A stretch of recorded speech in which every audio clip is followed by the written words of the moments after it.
Juniper Books presents The Luckiest Man in the World by Molly Cutpurse, narrated by John Crabtree PhD from his notes recorded at the time. Chapter 10. 18th of March, 2026. These were still my thoughts as I lay in bed the next morning, just drifting, until I saw the time. I am one of those annoying people who do not mind getting up early. I certainly knew a few that didn't hold with my view when I was at uni, but me? I was always up with the lark, as they say. Yet within those comfortable few moments, no doubt still half asleep, all I became aware of was my own drifting thoughts. And then, just as suddenly as falling asleep, the events of the world impinged upon me, and I heard a kind of distant, clashing resonance comprised of shouting and banging. Only when I realised that the noise was coming from my own front door did I grab my dressing gown and, yawning, opened it to a tall and well-dressed man, perhaps in his 40s, whose hair was thinning. He made no bones about while he was hammering on my door so early. "Are you Crabtree?" "I'm Mr. Crabtree, yes. Why are you breaking down my door at?"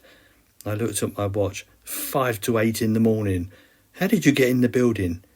"Get into it? I live here. I'm on the 4th floor. And what I want to know is, what are you going to do about what's going on out there?" "I haven't been out there." "I don't care whether you've been out there or not, but you are the cause of it, aren't you? You're the one in the paper and in the news, aren't you? My wife was accosted last night as she attempted to enter the building, and I want to know what you are going to do about it." "Look, I'm sorry about your wife, but I've got no control over what happens in the street. I don't want them there. If you're going to blame anybody, blame the media. They are the ones who's stirring all this up." "Is it true?" "Is what true?" "What they are saying about you, that you can, "I don't know anything. Some rag has got hold of some story, and whatever it is, it's all being blown out of all proportion. That's all I know. So if you'll excuse me..." I attempted to close the door, but his shoe stopped me, and his expression was menacing. "Listen, I didn't pay to live in a flat that was going to be surrounded by police. You do something to put this right, or I will, you understand?" I never answered, but closed the door slowly and felt my heart beating a little quicker than normal. Part of me didn't blame him for complaining, but on the other hand, I was not a person who accepted bullying. I had enough of that at school. I ate cereal and then vaped as I stared at the traffic on the Thames. All was slow moving except for a powerful police boat which was heading towards the tide against Greenwich. As I usually did, I opened up my iPad, only to notice the Mail app with its red notifications showing double figures. Damn, I thought, the spanners are out in force again, because before I went to bed there were no new messages. Reluctantly, I opened the app and noticed immediately that the 14 messages were not the usual kind of spam, because the heading on many of them read things such as, "Please help me," "Help needed," "I have money," that type of thing. Careful not to click on any link, I read each one and they all implied the same thing, which was, could I take them to a specific time so that they could do a specific thing? 9 of them admitted that they had no money and asked them that I help them from my heart. And during the time I read them, another 4 came through, and this multiplied my concern.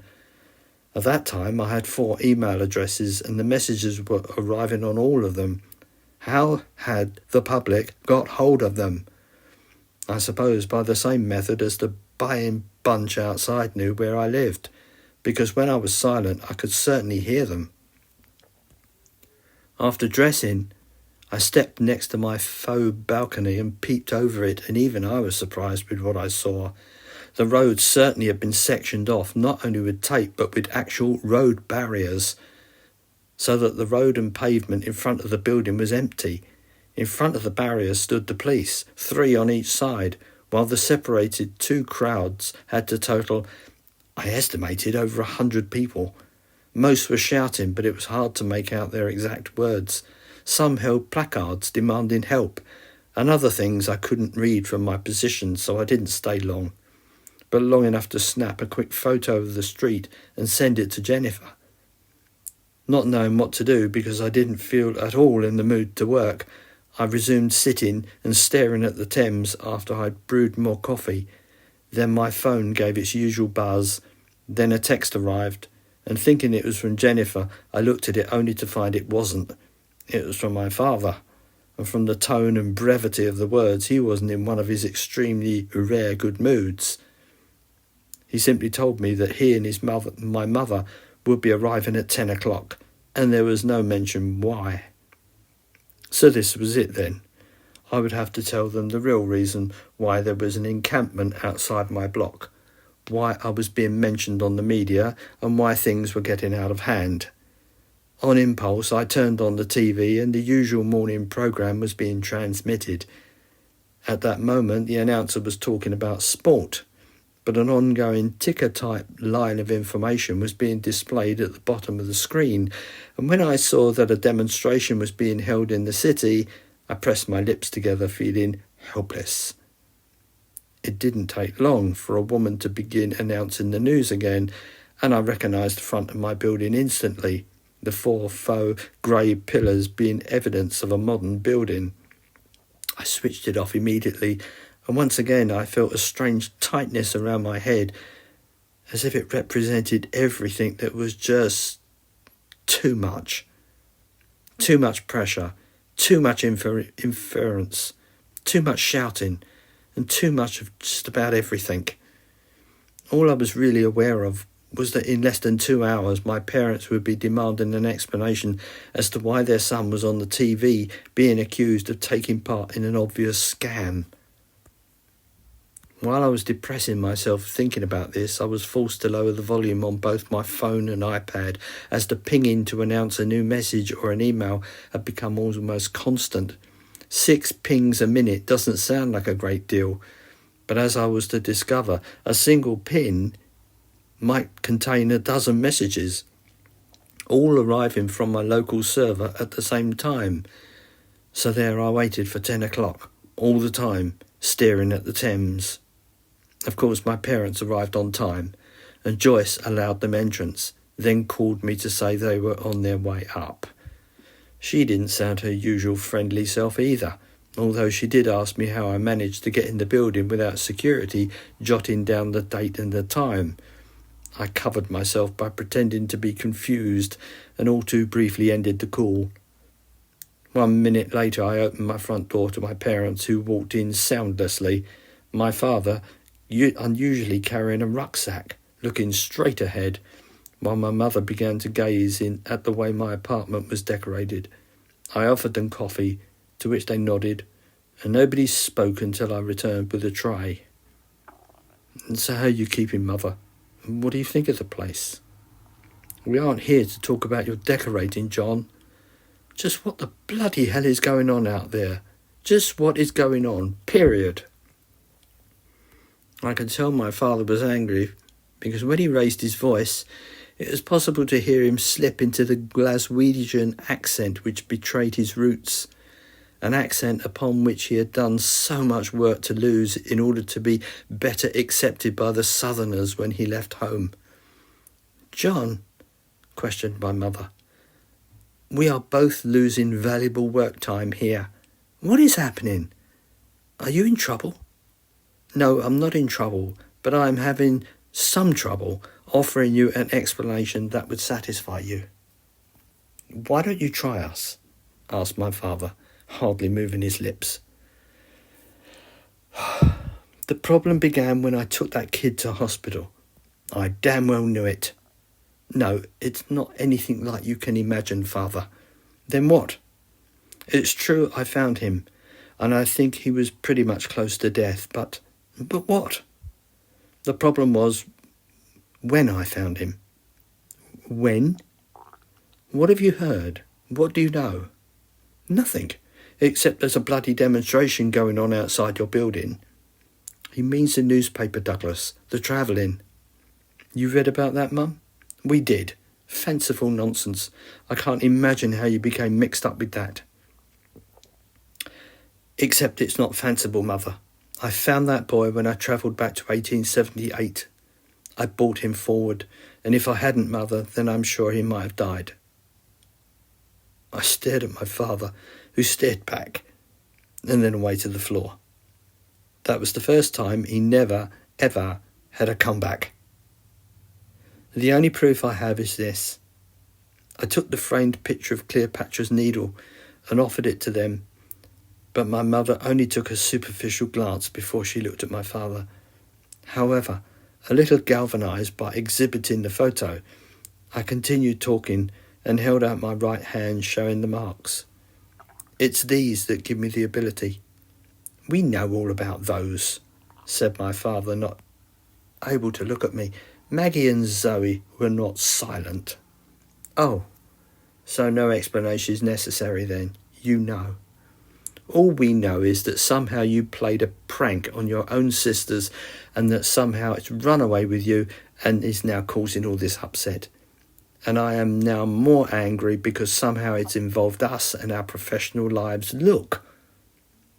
My father opened the rucksack and upturned it, whereupon 50 letters of all shapes, sizes and colours were tipped on the floor. "Know what they are?" "We know because we opened a few that were addressed to us." "What's in them?" "What's in them? What's bloody in them? We'll take anyone and read what it says." I did as ordered, and the immature writing told me it was from a girl who wanted to go back in time to tell her grandmother how much she loved her. After I read it, I refolded it slowly and replaced it back in its envelope. "Try another." "No, I suppose they're all asking the same." "I don't understand how this began, John, and yet you are still insisting that that boy came from—" "I can't even say it." "That's because it's true, Father. It isn't a joke. There's no prank going on here, no subterfuge, no lies. I really can travel in time. That's how I managed to win the lottery, Mum. Twice. How else could I afford this place? I paid £7.5 million for it." "So what you are telling me is what you told the girls. Every bit of it was true?" "Every bit. And now the world wants a piece of it. I swear I didn't give out any information. It was the fault of a woman I met called Caroline who knew this reporter, and then it gets a bit complicated. Look, Father, I don't expect you to understand, but you'll believe your eyes, won't you?" I stood, but all my parents did was stare at me. So I held out my right hand and pressed the time and the date for the next day, and biting my lip, touched the last mark, whereupon the stuttering light happened and my parents vanished, and I heard rain smacking against my windows. I waited until I counted to 5, but what seemed like an eternity, and then pressed the return mark, only to see that both were standing and looking as scared and as horrified as I had ever seen anybody. Mother's coffee cup lay smashed on the floor, and while she was holding my father by his arm, he looked like a statue.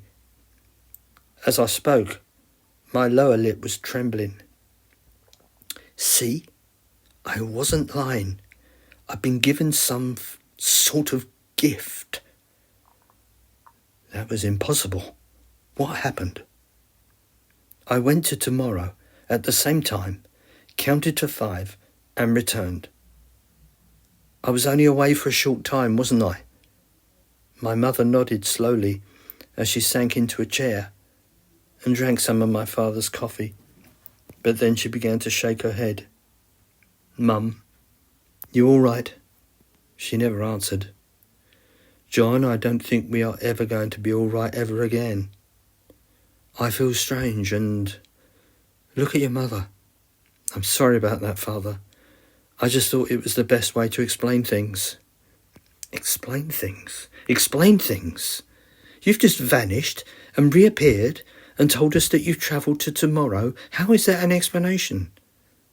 You wouldn't believe how glad I was to hear my front door again, and grimacing, I answered it, expecting another load of angry words from yet another tenant. But I was wrong, for standing there were 2 postmen, each of whom had a grey sack. Mr. Crabtree? Yes. Your post? Pardon? Shall we put them inside? We can collect the sacks another time. I nodded, almost absent-mindedly, and the sacks were dumped in my main lobby. One of the men eyed me with suspicion, but said nothing, and then they were gone, leaving me flabbergasted, which only added to my increasing stress. Leaving them, I was about to rejoin my parents when I saw my father looking at me and the sacks. What are they? That's my post, Father. I suspect more of what you've just brought with you. It seemed an unintelligent thing to say, but that's what they were. He was joined by my mother, who edged into the hall and stood as close to him as she possibly could. I want you to know that if any more of those are delivered to our house, John, we won't be keeping them. They will be destroyed. I hope I'm making myself clear. We're leaving now. Already, Mother? We just are. We don't know what to make of this. But we are certain no good will come of it, added my father. The girls won't be visiting you anymore, you understand? But there is no discussion, John. We're going. Usually my mother would kiss me on my cheek, but there was no love that morning. Silently, they edged past me as if I were radioactive, until they stopped in the corridor when my father, and I'm afraid to say I understood his distress, whirled around me one last time. Just what the bloody hell are you doing, boy? I had no answer. I could almost see the words being crafted by his brain, but when they reached his mouth, all I heard was a nonsensical spluttering of incoherence. It took my mother tugging on his arm to pull him away, leaving me feeling more lonely than I had ever felt.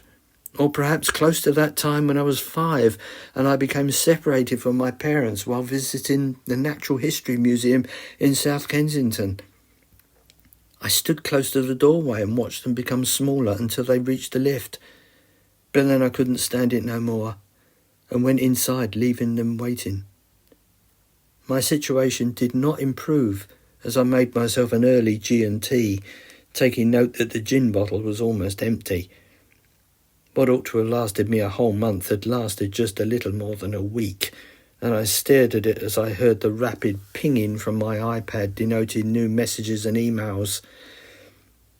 As I didn't want to know how many, I put it and my mobile on silent. Looking at the sacks in the hall, and after untidying the strings, I upended them, whereupon a cascade of letters, perhaps as many as several hundred, fell to make a loosely defined pyramid. It was all I could do to initially stare at them before I selected one and read the address. It wasn't even personally addressed to me.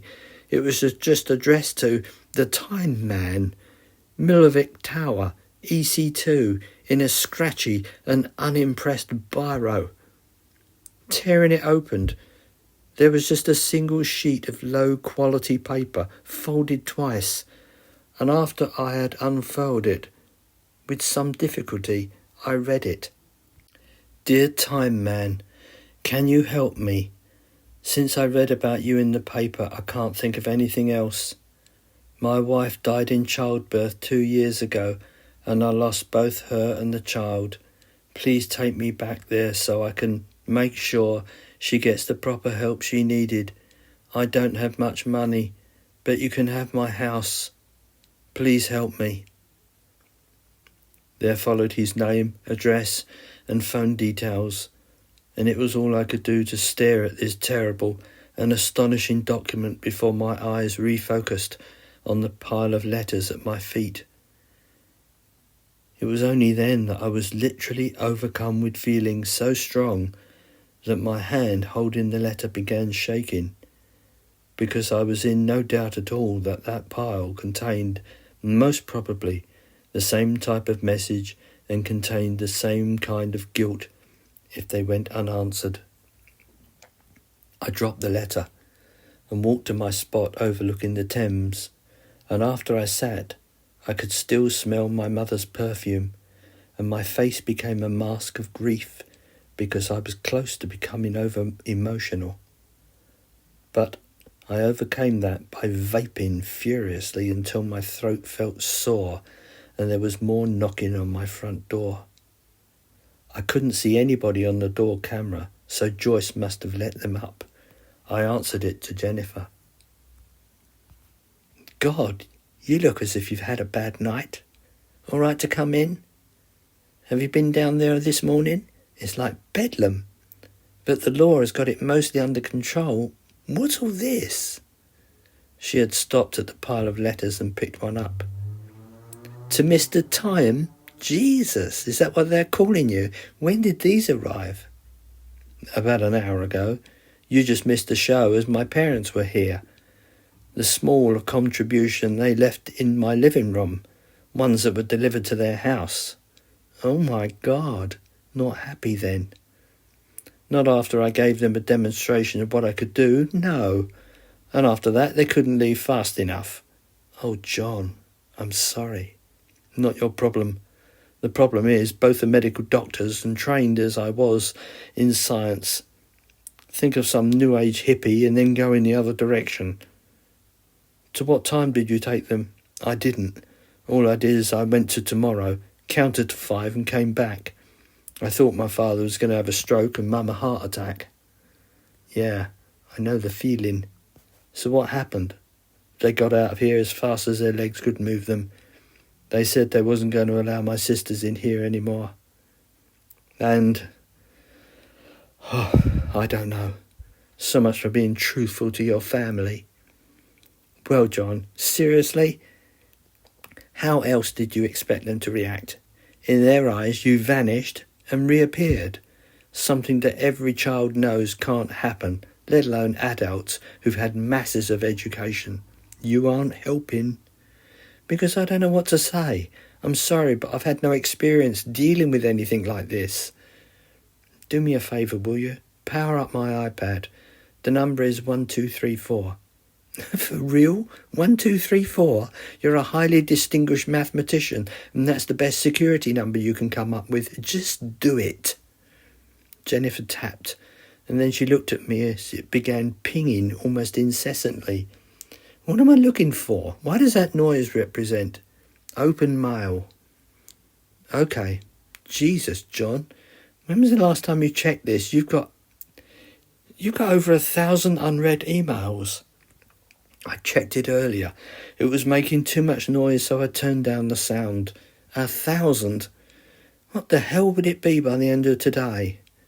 So somehow my home address, mobile and email, as well as my parents' address, have been exposed to the entire world, and there's a police presence guarding the flats from being overrun by jealous and fanatical idiots who believe any bloody thing they read in the newspaper. Have I got that right?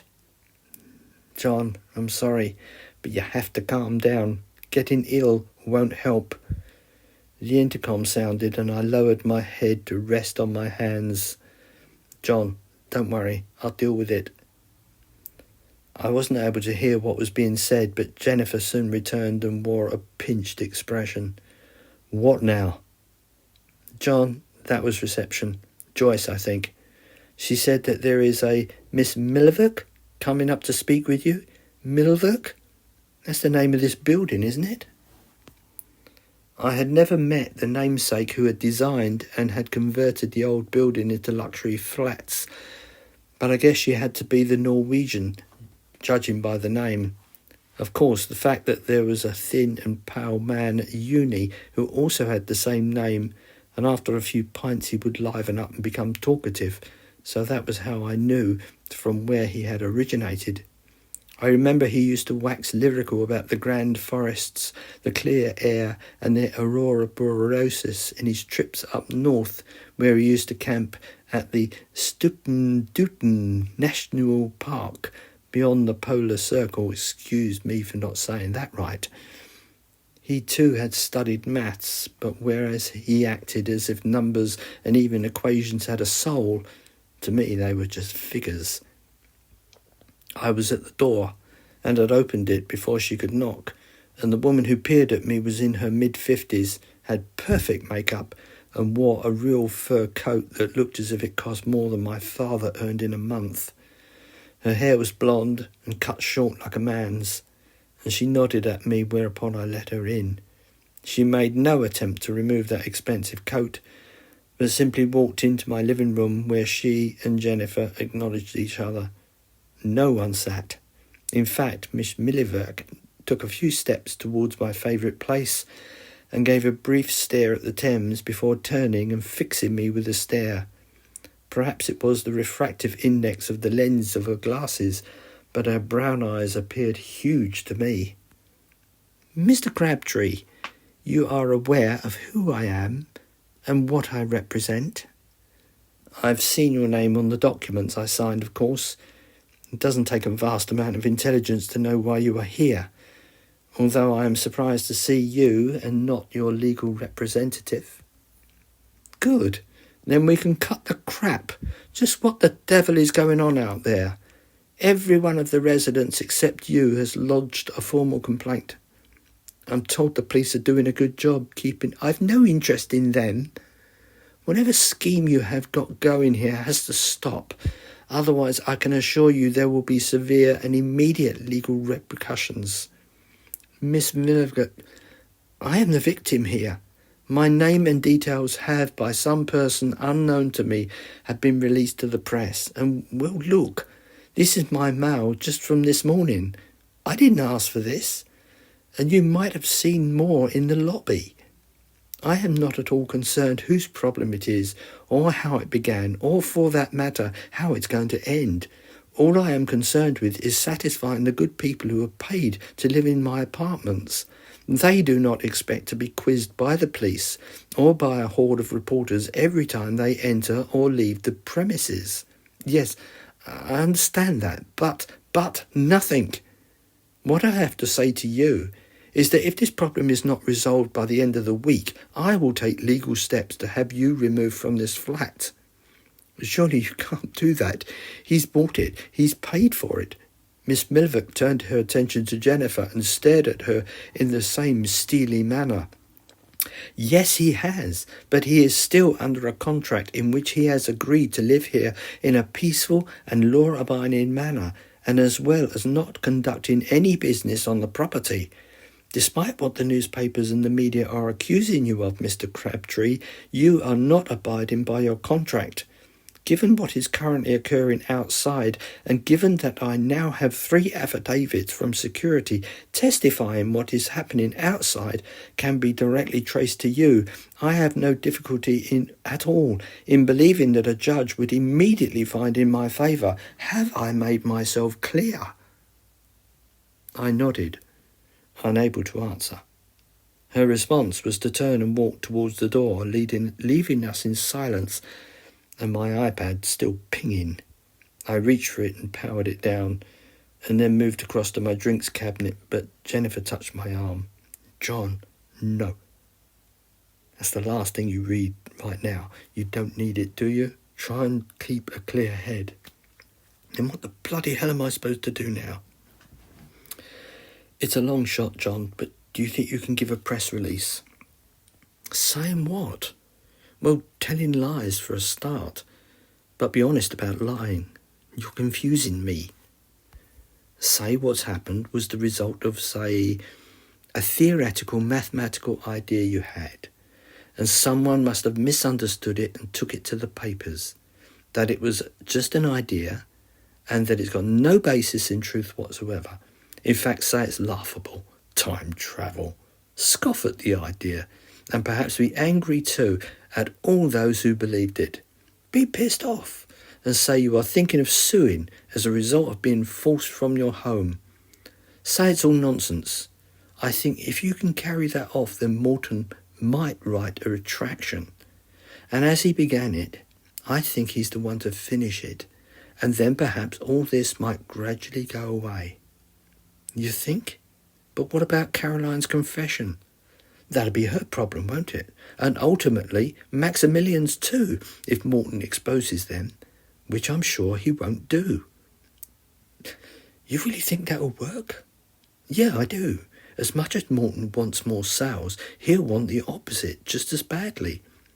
I've no doubt he'll pen a piece saying how he was duped himself and passed the blame. I know him. He won't come out of it all that bad, and the paper has a strong reader base. But there is the problem of me winning the bloody lottery twice. A fantastic coincidence, nothing more. And for God's sake, don't do it again. Once is a miracle, twice is pushing your luck, but 3 times? The wolves will be at your door, and honestly, they will tear you to bits. But what about Caroline and Maximilian's actual travels? Not to mention my parents and sisters. Don't say a thing to the first 2, but warn your family about what you're going to do and get them to keep their mouths tightly shut. And pray that your sisters haven't told anybody yet. All right. Jesus, what a mess. What's the first step then? Phone your older sister and then get her to tell the younger one. Make it plain what you are going to do, and above all, tell them not to say anything to anybody except your parents. I made the call in the hall for privacy. Maggie was currently at work at her shop called the Sunglass Hut, and I could tell that she was not supposed to take private calls by the soft way she answered. John, what do you want? I'm at work. Listen, Maggie, it's all gone badly wrong here. Mum and Dad were here and the bloody owner of the flats, and never mind that now. Have you and Zoe told anybody about me besides Mum and Dad? No. What do you want me to, appear like a freak to my friends? Good. Text Zoe and tell her to keep her mouth shut because I've a plan to deal with everything, okay? And tell Mother and Father that soon it's all going to go away, okay? Got that? Okay. You know, I wish you'd call them Mum and Dad. You sound as if you're trying to be posh when you talk like that. Anyway, what are you going to do? I'll tell you later. Go on, go back to work and send that text, will you? I'll be in touch, okay? Okay. I'll call you tonight. Make it at 9, and then I'll know it's you. You can tell it's me, not when I'm getting 100 calls an hour from strangers. Thanks. I ended the call a little relieved and thinking that perhaps I could maybe really pull this off. When I entered the living room again, Jennifer was tapping on her laptop and I peered over her shoulder. Is this a draft? Before she could answer, my door camera sounded, meaning that from the front desk was calling me. God, who's that now? I reached it quickly and pressed the intercom button. Yes? Mr. Crabtree, it's Joyce. I have a Mr. Nibley Dawson in reception. Given the current state of affairs, I would like your permission to allow him to go up. Mr. Crabtree, did you hear what I said? Mr. Crabtree? One moment, Joyce. Hold on. A quick and frantic discussion with Jennifer then took place, and although she wasn't keen on the idea, I made the decision. Yes, let him come up, Joyce. Thank you. I released the button and stood by the door, and Jennifer joined me. Perhaps 2 minutes passed before we heard footsteps and then a single knock. With a meaningful glance at Jennifer, I opened it to see Maximilian smiling so broadly that I couldn't help but notice his spotlessly white teeth, which I have to say looked out of place on his middle-aged face. My dear boy, thank you for seeing me. Jennifer, how are you? May I enter? I silently pulled the door wide open, and he swept past us, placing his hat on one of the Edwardian coat hooks that Alora had bought at an antique market, and which had become a small part of her eclectic and charming design. He was still smiling after he followed me into my living room, where I waved him to a seat, and he immediately lit a cigarette. So, what can I do for you? I rather think it's the reverse, John, in that I see your situation has, or is, coming to a head, judging by the great unwashed at your door. I've got a handle on it. Yes, it's got a bit out of hand, But we have a plan. Oh, he glanced at Jennifer. You have a plan? And is that a together sort of plan? We are doing something to stop this madness, Maximilian, to protect John and his family. Maximilian nodded gravely. I see. You aim to pacify the chanting hordes that are sleeping on your doorstep. And his eyes fell on the small pile of envelopes, those that wrote them at the same time. 2 birds with 1 stone, as it were. May I ask, what is your proposition? Not that it's any of your business, but I'm currently writing a press release, a retraction. I see. And you believe that will do the job, as it were, Jennifer? Yes, it will work. I know the editor. I know. But what you do not know is that I too have his ear, so to speak. You'd go against me? Why would you do that? I'm sure you haven't forgotten the proposal I placed before you. Turning tricks for cash. I hadn't forgotten, and I told you I wasn't interested. Yes, I remember, but I don't give up when the horse refuses to jump the first hurdle. However, I am now wondering what the public will think after you have made your retraction when I produce a story of my own. A tragic tale of a small boy rescued from the dark depths of Victorian England, half-starved and acting a little more than a savage, and of course with a great amount of forensic evidence to back up my claim that what you can do is real. I told you he had the boy, didn't I? I glanced at Jennifer before returning to Maximilian. So this is yet another attempt at blackmail then. Where have you put him? Do you really think I'd tell you, John? Both of us know that if you had that information, it would be child's play to collect him and return him to where he properly belongs. No, his whereabouts must remain a secret for the time being. This time being if I publish a retraction. Precisely. No flies on you. But you know, no one will believe you because just about everyone in the world knows that time travel isn't possible.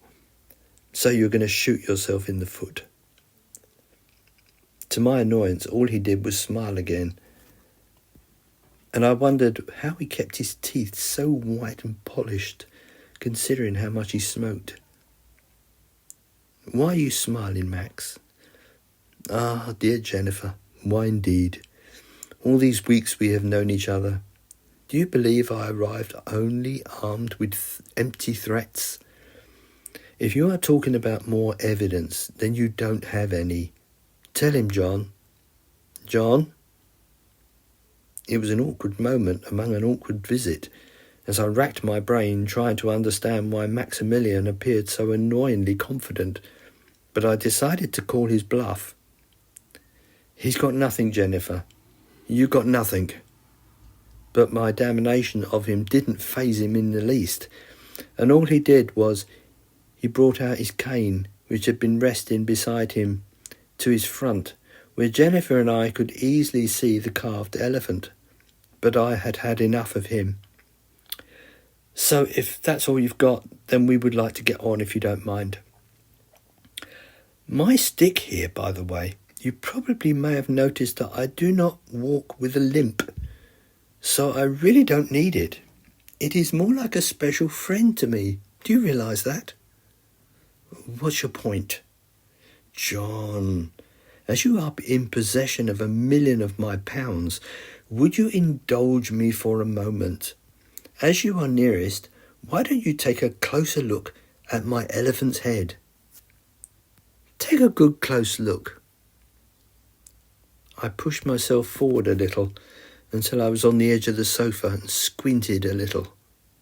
I had reasonably decent eyesight, but beyond appreciating the carving, which was really quite exquisite, I saw nothing else. What exactly am I looking at? It's a nicely carved piece. Oh, God, said Jennifer, moving forward. It's the eyes. Bravo, Miss Martin. 10 points for Gryffindor, Maximilian said mockingly. Only when she mentioned it did I see what I had at first assumed were part of the carving were in reality glass. I peered closer. Glass? 2 exceptionally high-quality lenses, in fact, and connected to an electronic bag of tricks and a power supply, allowing for a wide field of view. And this stick certainly contains more flash memory than is needed to capture an hour's worth of time. You're bluffing. John, he never bluffs.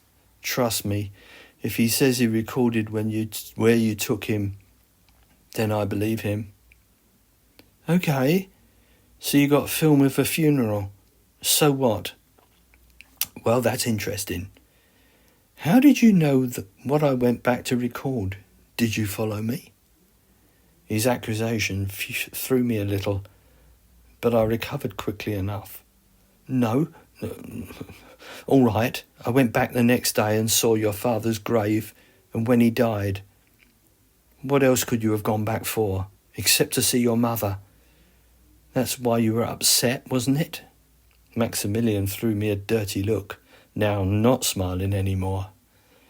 Unable to keep your word as well, and in answer to you, yes, I did make a recording of my father's funeral, and for a few minutes after, when I talked to the mourners, which included my mother. But that doesn't mean anything. Really? What about the fact that my bespoke system shoots in 8K and included quite a few relatives that are no longer with us, including the young face of the vicar and his wife, and for your education, the highest standard, the greatest resolution, even with a large film camera of the time, does not even approach 8K. So I would like to see that played out in a legal setting. It would not be difficult to find original photographs of the people in question to compare them. I believe our current AI would be perfectly capable of matching their faces to an extraordinarily high degree. What do you think, John? You are a mathematician, and therefore you probably know about these things. I stood and moved towards my favourite view, saying nothing, but realised that I was in as much trouble as I was beginning to handle. Several scenarios passed before me before I turned. So what is your price then? John. No, Jennifer, he's got me by, well, you know. I want the same arrangement as I put to you previously. You would receive large payments of cash for allowing certain privileged men and women to become beneficiaries of your gift, to do what they like back in time with no regard for the consequences. I can understand why that concerns you, and quite rightly so. But what if I could guarantee that the only reason these friends of mine want to go back only for emotional reasons and nothing else? You mean like you did? Precisely. Not to go back and shoot the governor of the Bank of England. That's my little joke, by the way. I'm not in a joking mood. I understand. Well, it seems that I have arrived at an opportune moment, and so I take my leave of you and battle my way through the crowds and the reporters. No need. I'll see myself out, and I'll be in touch within the next 24 hours when I expect you to be more compliant. Goodbye for now, John? Jennifer? He nodded to her. We were silent for some time after he had closed my front door, and then Jennifer placed her hand on my shoulder as she sat beside me. So that's that then? You are going to cave? No, I don't have to. What do you mean? Sure, he's got me trapped, and if that's true about the film, then he would be able to expose our retraction.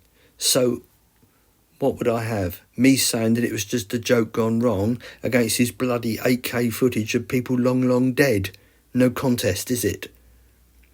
So what do you mean you don't have to? I've thought of a way. What I did to you. My words trailed away, but what I was proposing, Jennifer understood immediately. That's a bold step. Take him somewhere horrible, you mean, and collect him after he's suffered a bit. Brilliant. Or maybe not collect him at all. Oh, really? I think we both know what kind of a man he is, Jennifer. And Caroline herself told me that he's one of the most powerful men in the country. But the consequences? Would we have a memory of him? Would Caroline remember him? What about all the things he's done? All the circumstances he's been involved in? I shook my head as I remembered the line from a graphic novel. It's uncharted territory. But could you do it, John? Because you strike me as the kind of man who is a thinker, and that doesn't really go all that well with activity and purposely destroying a man's life. I know. Yet on the other hand, the balance is my family, and as much as they are a pain in the arse, they are still my family, and I still want them to talk to me. It seems I'm screwed either way here. You think? What would you do, Jennifer? You've got a family. What would you do? Okay, the difference here is that I love mine. I love my husband and Amy, and I can't imagine any circumstances where I would put them in danger. So? If it came to it, I'd send his miserable arse back, but maybe not permanently. Perhaps for a day or so, or maybe a week, maybe somewhere really horrible, somewhere that freaks him out so much that he realises that he can't screw with you. Any ideas? Take him back to the French Revolution. He's a toff. If that doesn't freak him out, nothing will. And how do I get him to Paris? No, sorry, I wasn't thinking. I got caught up in the moment. All right, what about, I don't know, the 1800s or something? What about 1800? Easy to remember. How long for then? And tricky. Because if I tell him a month, what if something happens to him and he can't make it back to the same spot? I could lose him forever. Because I can't exactly go looking for him, can I? On the other hand, I could tell him it'd be for as long as I decide, probably years, and then collect him after, say, 10 minutes. Maybe he'll be so glad to see me that he'll change my mind about screwing with me. And what about the retraction? Shall I continue it with it? Yeah, I think we should. In fact, it makes perfect sense to do so. Let it be published. Morton gets off with the hook. And all those idiots down there will go home, and I won't have Miss Milliverk on my back, and somehow I'll have to deal with Maximilian. I emailed Morton as soon as Jennifer had finished, and I had it checked it, and about midday she phoned for a taxi saying that she'd be in contact as soon as she had heard anything. Not long after, Maggie phoned and confirmed that she had spoken to her parents.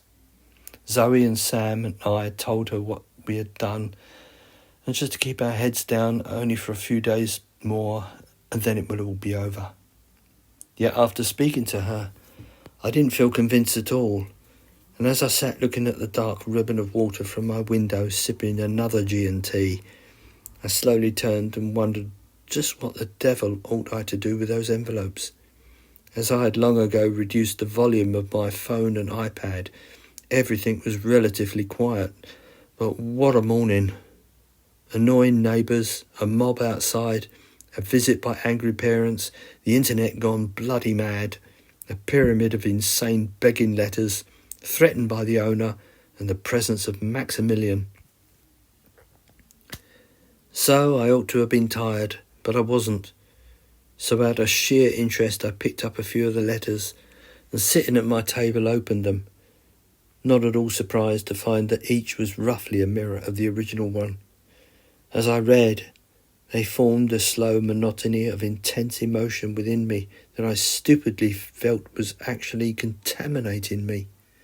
Some were surprisingly agreeable, but some were not. And moreover, Perhaps I was stupid not to be surprised at the variety and range of begging and desires.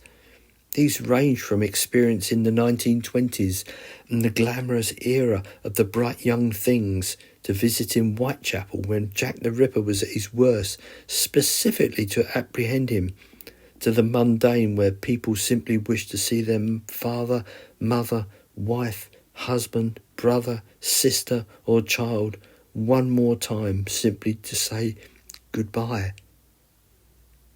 The truth was, I became deadened by the amount of unhappy and sad people out there. Other letters carried with them a degree of hostility against former partners too violent to be mentioned, and even one wishing that he could go back and prevent himself from actually meeting the wife he married, for reasons not given and therefore not understood. One that did resonate with me came from London, and she asked that she would like to go and properly experience what it was like when on holiday with her parents when they used to stay in a caravan.